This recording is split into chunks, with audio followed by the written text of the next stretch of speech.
Hello dear student, આજનો આપણો વિષય છે વિજ્ઞાન ધોરણ 7 પાઠ 15 પ્રકાશ લેન્સ વડે રચાતા પ્રતિબિંબ. આ વિડીયોમાં આપણે શીખવાનું છે કે આગળના વિડીયોમાં તમે પ્રકાશનું પરાવર્તન એટલે શું, અંતર્ગોળ અરીસો, બહિર્ગોળ અરીસો એના વિશે અભ્યાસ કરી ચૂક્યા. હવે વિદ્યાર્થી મિત્રો તમારે શું શીખવાનું છે આમાં? તો લેન્સ, અંતર્ગોળ લેન્સ, બહિર્ગોળ લેન્સ.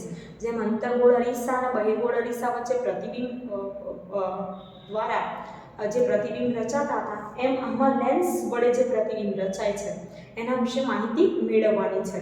તો સૌપ્રથમ તમને એ ખબર પડવી જોઈએ કે લેન્સ એટલે શું.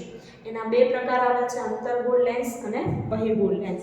તો ચાલો આપણે શરૂઆત કરીએ પાઠની મુદ્દાની કે તમે મેગ્નીફાઇંગ ગ્લાસ, સૂક્ષ્મદર્શક કાચને જરૂરથી જોયો હશે. તેનો ઉપયોગ ખૂબ નાના અક્ષરોને વાંચવા માટે થાય છે. તમે તમારા કંપાસ બોક્સ લાવો છો, કંપાસ પેટી કે કંપાસ, બરાબર, એમાં આ સાધનો આવતા હોય છે. એમાં મેગ્નીફાઇંગ ગ્લાસ પણ આવે. એમાં તમે નાના અક્ષરોને એનાથી મોટા જોઈ શકો. તો તેનો ઉપયોગ ખૂબ નાના અક્ષરોને વાંચવા માટે થાય છે. મંદા તથા અળસિયાના શરીરમાં ભાગોને જોવા માટે પણ તમે તેનો ઉપયોગ કર્યો હશે. મેગ્નીફાઇંગ ગ્લાસ એ વાસ્તવિકમાં લેન્સનો પ્રકાર છે. ચશ્મા, ટેલિસ્કોપ, માઇક્રોસ્કોપમાં લેન્સનો ઉપયોગ થાય છે. આ સૂચિમાં લેન્સના બીજા ઉપયોગો ઉમેરવાનો પ્રયત્ન કરો. તો વિદ્યાર્થી મિત્રો, લેન્સનો ઉપયોગ બીજે ક્યાં ક્યાં થાય છે તો તેના વિશે પણ તમને વાત કરું કે આપણે કેમેરા, સિનેમા, પ્રોજેક્ટર, ચશ્મા એ બધામાં પણ લેન્સ વપરાય છે. એ ઉપરાંત આપણે દૂરની વસ્તુઓ જોવા માટે ટેલિસ્કોપ છે, બાયનોક્યુલર, એમાં પણ બહિર્ગોળ લેન્સ વપરાતો હોય છે. હવે હું તમને સમજાવીશ આગળ. પ્રવૃત્તિ છે એ, બરાબર. એ સિવાય વાત કરી કે થોડાક લેન્સ મેળવો, તેને સ્પર્શ કરી અનુભવ કરો. સ્પર્શ વડે શું તમને તેની સપાટી, જે સપાટીઓ છે એમાં કોઈ વચ્ચે તફાવત શોધી શકો છો? તો હા, તમે લેન્સ લેશો ને, બે અંતર્ગોળ લેન્સ, બહિર્ગોળ લેન્સ, બે પ્રકાર શીખવાના. તો બંનેની જે સપાટી છે એમાં તમને તફાવત જોવા મળશે. તો જે લેન્સ કિનારીના ભાગ કરતાં વચ્ચેના ભાગમાં જાડા જણાય, બરાબર, કિનારી પાતળી અને વચ્ચેનો ભાગ જાડો હોય, તે બહિર્ગોળ લેન્સ છે. અને જે લેન્સમાં વચ્ચેનો ભાગ પાતળો અને કિનારી છે, એ કિનારી કેવી હોય? જાડી હોય, અને વચ્ચેનો ભાગ પાતળો હોય, તેને અંતર્ગોળ લેન્સ કહે છે. હું વ્યાખ્યા લખાવું છું, તમે મારી સાથે લખજો.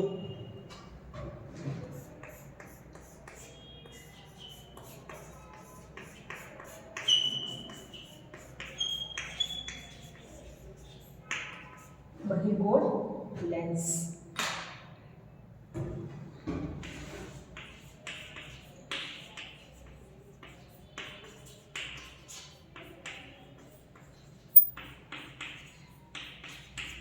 જે લેન્સ કિનારીના ભાગ કરતા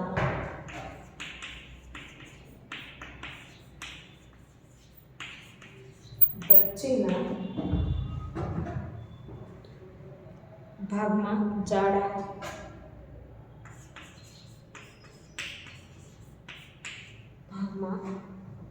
જાડા જણાય, તે બહિર્ગોળ લેન્સ છે.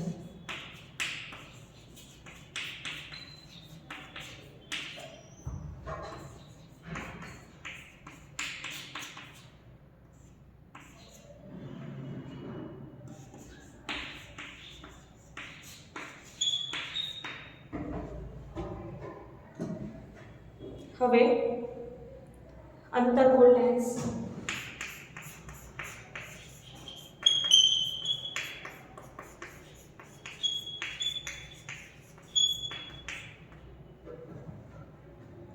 તો જેઓ કિનારી કરતા વચ્ચેના ભાગમાં પાતળા જણાય,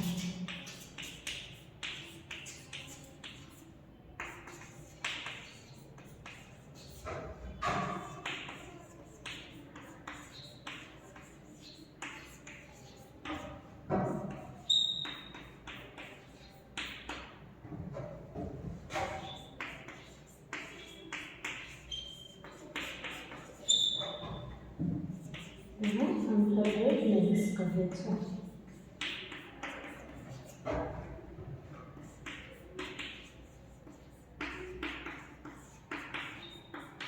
આકૃતિ પણ દોરાવું છું, મારી સાથે ડ્રો કરવાની છે, બરાબર. આ એ, આ બી.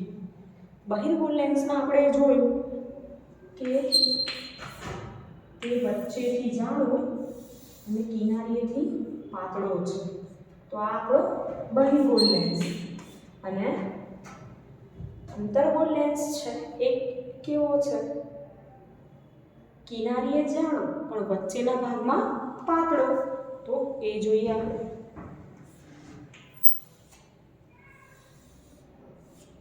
આ આપણો અંતર્ગોળ લેન્સ.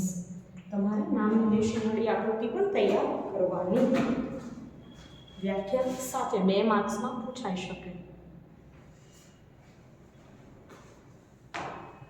હવે આગળ જોઈશું કે અત્રે નોંધો કે લેન્સ પારદર્શક હોય છે, તેમાંથી પ્રકાશ પસાર થઈ શકે છે.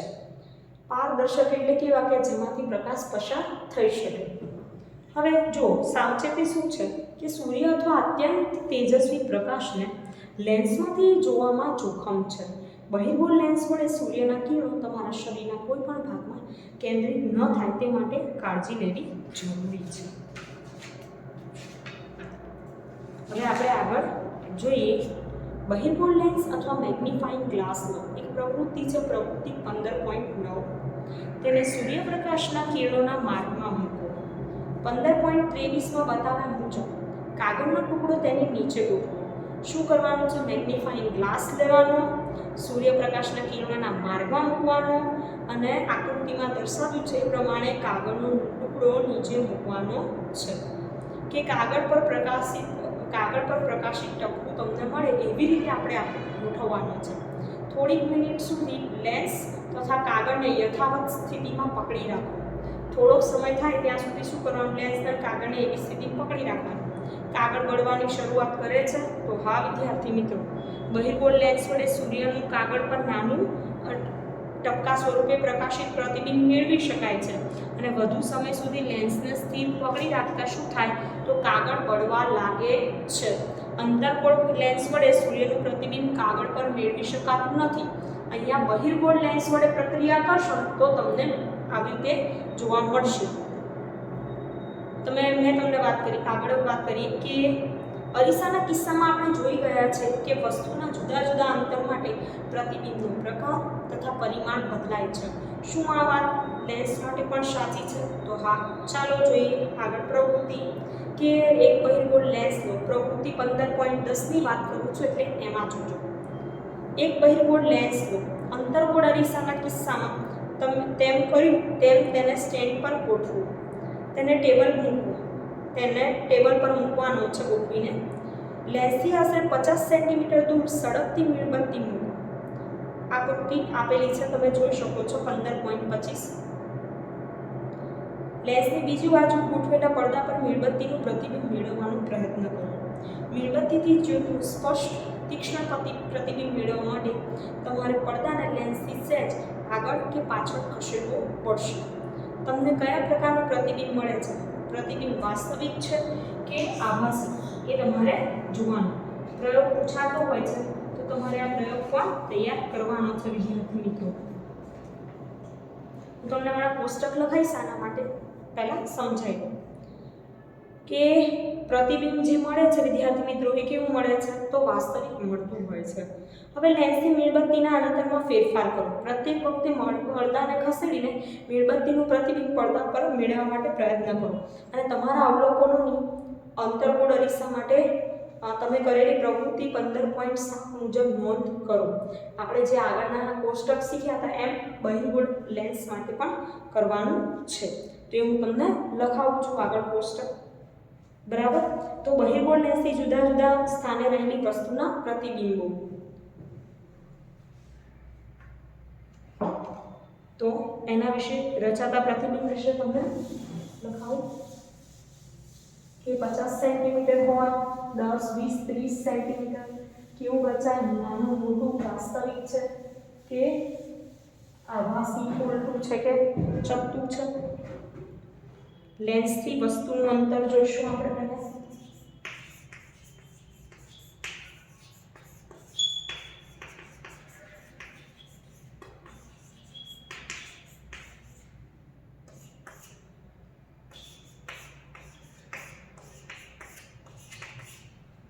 કેટલા છે તો 50 40 30 20 10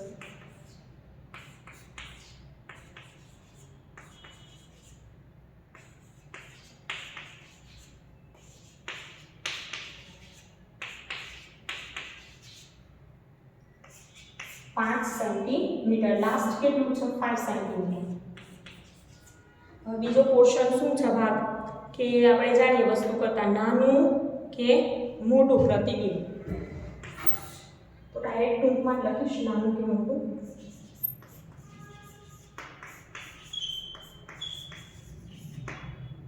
ત્રીજો ભાગ છે આપણે જોશું કે ઊંધું ચપટું એટલે કે સીધું અને વાસ્તવિક છે કે આભાસી રાઈટ જેમ આપણે આગળ વાત કરી હતી આ કયો લેન્સ છે તો વિદ્યાર્થી મિત્રો અનુકૂળ લેન્સ માટે કરાવું છું કોષ્ટક તો તમે ધ્યાન રાખજો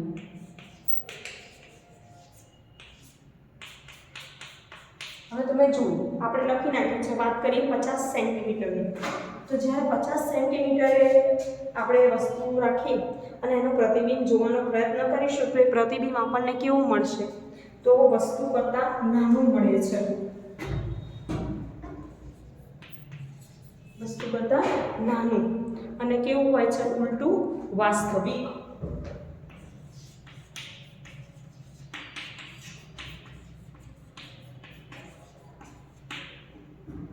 હવે 40 સેન્ટીમીટરની વાત છે તો 40 સેન્ટીમીટર એ નાનું ઉલટું વાસ્તવિક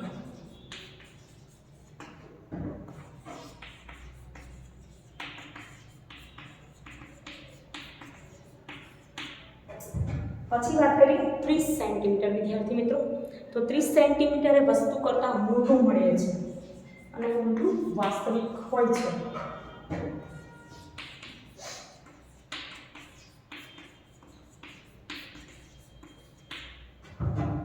ત્યારબાદ 20 સેન્ટીમીટરની વાત છે તો 20 સેન્ટીમીટરે પણ ઉલટું મોટું વાસ્તવિક મળે છે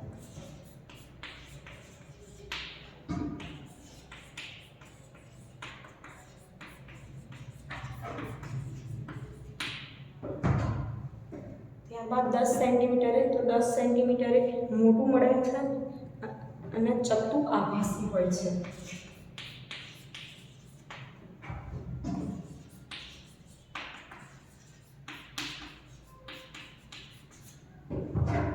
ત્યારબાદ 5 સેન્ટીમીટરે તો 5 સેન્ટીમીટરે પણ વસ્તુ કરતાં મોટું ચપટું આભાસી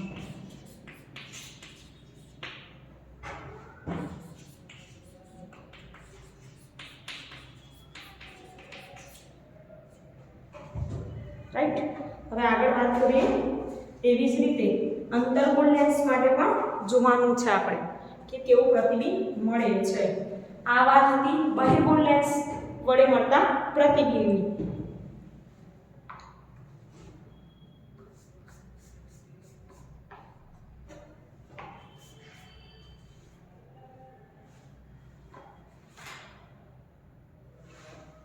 તો તમે બહિર્ગોળ વિશે શીખ્યા એવી જ રીતે આપણે હવે લેન્સ કયો મૂકીશું અંતર્ગોળ લેન્સ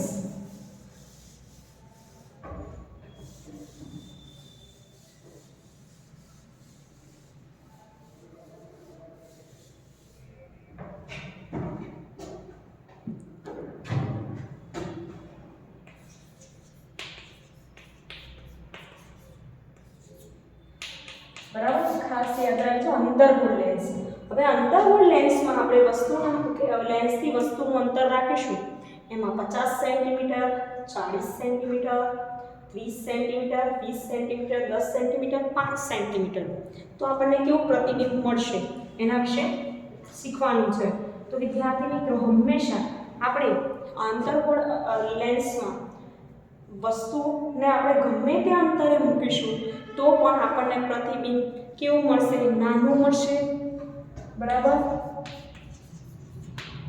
કેવું મળશે પ્રતિબિંબ નાનું મળશે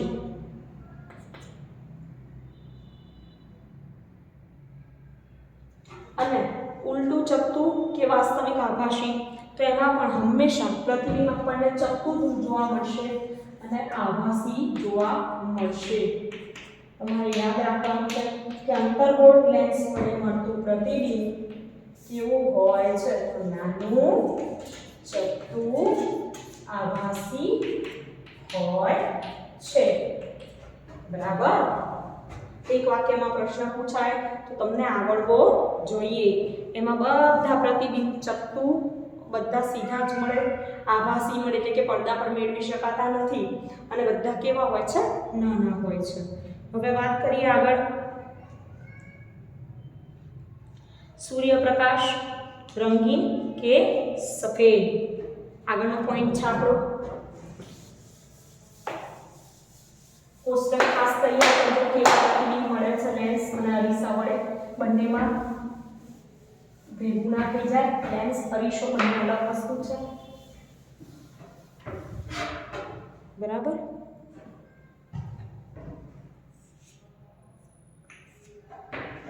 હવે વાત કરીએ આપણો લાસ્ટ પોઈન્ટ, સૂર્યપ્રકાશ સફેદ કે રંગીન?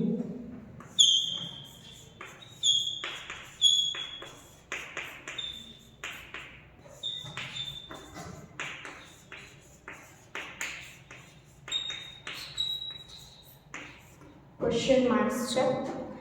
તમે પાઠ્યપુસ્તકમાં જુઓ તો શું તમે બધા મેઘધનુષ્ય જોયું છે? તો તમે કહેશો હા.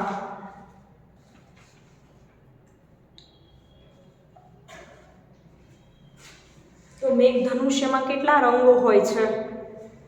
તમને ખબર છે કે તમે ક્યારે આકાશમાં મેઘધનુષ્ય જોયું છે?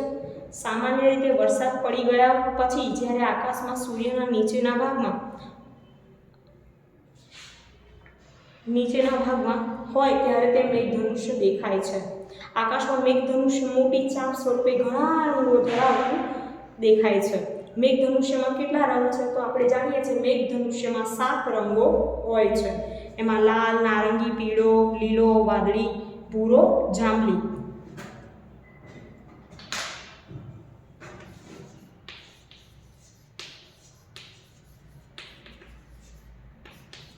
કેટલા રંગ? 7 રંગો. લાલ, નારંગી, પીળો, લીલો,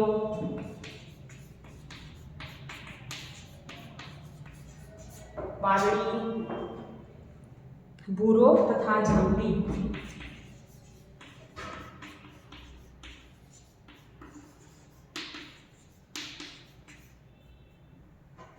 લાલ, નારંગી, પીળો, લીલો, વાદળી, ભૂરો તથા જાંબલી. બરાબર. 7 રંગ થઈ ગયા. 1 2 3 4 5 6 7. હવે જો તમે સીડી ડિસ્કમાં સૂર્યપ્રકાશમાં રાખો તો તમને અલગ અલગ રંગો જોવા મળશે. પ્રિઝમ વડે સૂર્યપ્રકાશનું 7 રંગોમાં વિભાજન થાય છે. કોઈ પ્રિઝમ લઈને આપણે સૂર્યપ્રકાશના કિરણો પસાર થતા હોય, સીધા કિરણો પડતા હોય એવી જગ્યાએ પ્રિઝમ રાખીએ તો તમને એમાંથી આવા 7 રંગો દેખાશે. હવે જુઓ, સૂર્યપ્રકાશ એ જુદા જુદા રંગોનું મિશ્રણ થાય તો ચાલો એક પ્રવૃત્તિ કરીએ. આશરે 10 સેમી વ્યાસવાળી કાર્ડબોર્ડની ગોળાકાર તકતી લો. આ તકતીને તેના કેન્દ્રમાંથી પસાર થતી રેખાઓ વડે 7 વિભાગમાં વહેંચી દો.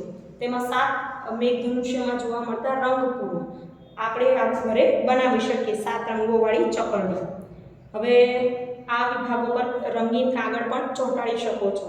તકતીના કેન્દ્ર પર નાનું છિદ્ર પાડો. બોલપેનની રિફિલની ટોચ પર આ તકતી સેટ ઢીલી રહે તેમ ગોઠવવાની. આપણે રિફિલનો ઉપયોગ કરીશું કેન્દ્રમાં ગોઠવવા, અને પછી ભ્રમણ કરી શકે ને એવી રીતે રાખવાની, ગોળ ગોળ ફરવી જોઈએ. આ તકતીને ઝડપથી ભ્રમણ કરવામાં આવે છે તો બધા રંગો એકબીજામાં શું થાય છે? ભળી જાય અને આખી તકતી કેવી દેખાય છે? સફેદ. એકચ્યુઅલીમાં સફેદ નથી, બધા રંગોથી બનેલી છે, પણ જ્યારે એને જોરથી ભ્રમણ કરવામાં આવે તો તે સફેદ રંગની દેખાય છે. તો આ તકતીને ન્યૂટનની તકતીના નામથી પણ શું કરવામાં લોકપ્રિય છે? એનું નામ ન્યૂટનની તકતી. તો આવી જ રીતે આપણે જે સફેદ રંગ છે એ જોઈએ છીએ. તો સફેદ પ્રકાશ એ 7 રંગોનું મિશ્રણ છે. આ પરથી સાબિત થાય. તો વિદ્યાર્થી મિત્રો, તમારે આ પાઠમાં પ્રકાશનું પરાવર્તન, અંતર્ગોળ અરીસો, બહિર્ગોળ અરીસો, અંતર્ગોળ લેન્સ, બહિર્ગોળ લેન્સ, એના વડે રચાતા પ્રકાશના પ્રતિબિંબો, કેવું મળે છે, વાસ્તવિક છે કે આભાસી, ઉલટું છે કે ચત્તું, એના વિશે અભ્યાસ કરવાનો છે. અને બધી વ્યાખ્યાઓ પણ તૈયાર કરવાની. જો વ્યાખ્યા આવડશે તો તમને બધું આવડશે. અને હા, પાઠમાં આવતા બધા જ પ્રશ્નોના જવાબ તમે કેવી રીતે લખી શકશો? તો જ્યારે તમે પાઠ વાંચ્યો હશે ત્યારે તમે લખી શકશો. બહિર્ગોળ લેન્સના ઉપયોગો મેં તમને કહ્યા હતા, પરંતુ અંતર્ગોળ લેન્સના ઉપયોગો ક્યાં ક્યાં?